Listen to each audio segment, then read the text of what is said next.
Et croyez-le ou non, c'est la plus importante. C'est la plus importante. Pourquoi elle est la plus importante? Parce que l'équilibre de la famille, l'unité et la complémentarité d'une famille va produire des générations d'enfants solides, des enfants sans trauma, des enfants forts. C'est pour ça qu'elle est très importante.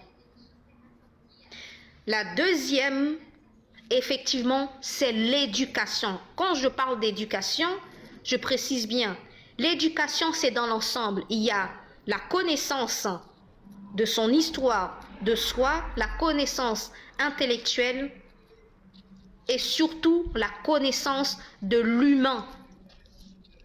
Tout ça fait partie de l'éducation. Et la communauté noire n'est pas éduquée.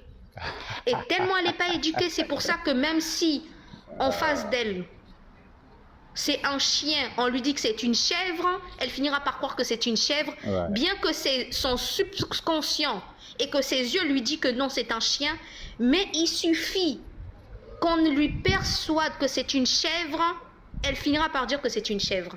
Ouais. Et c'est d'ailleurs pour ça que ces gens-là disent qu'il n'y a pas plus bête qu'un noir. Vous voyez? Donc, la question que tu poses, elle est très importante, mais la réponse, elle est facile et en même temps difficile parce que ce sera un combat extrêmement dur, mais à long terme qui va porter ses fruits. Parce que ces personnes qui dirigent nos pays aujourd'hui ne sont pas éternelles. Ne sont pas éternelles. Quand beaucoup de Noirs disent oui, ce sont nos dirigeants qui sont corrompus, etc., etc. Mais qui a fait l'éducation de ces gens-là?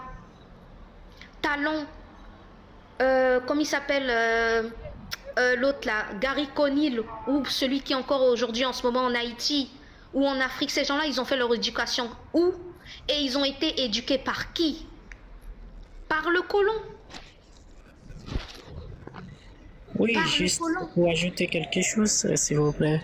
Et n'oubliez pas que la majorité des élites haïtiennes et haïtiens sont formés en Occident, soit aux États-Unis, Canada, c'est ce que je suis en train de te dire.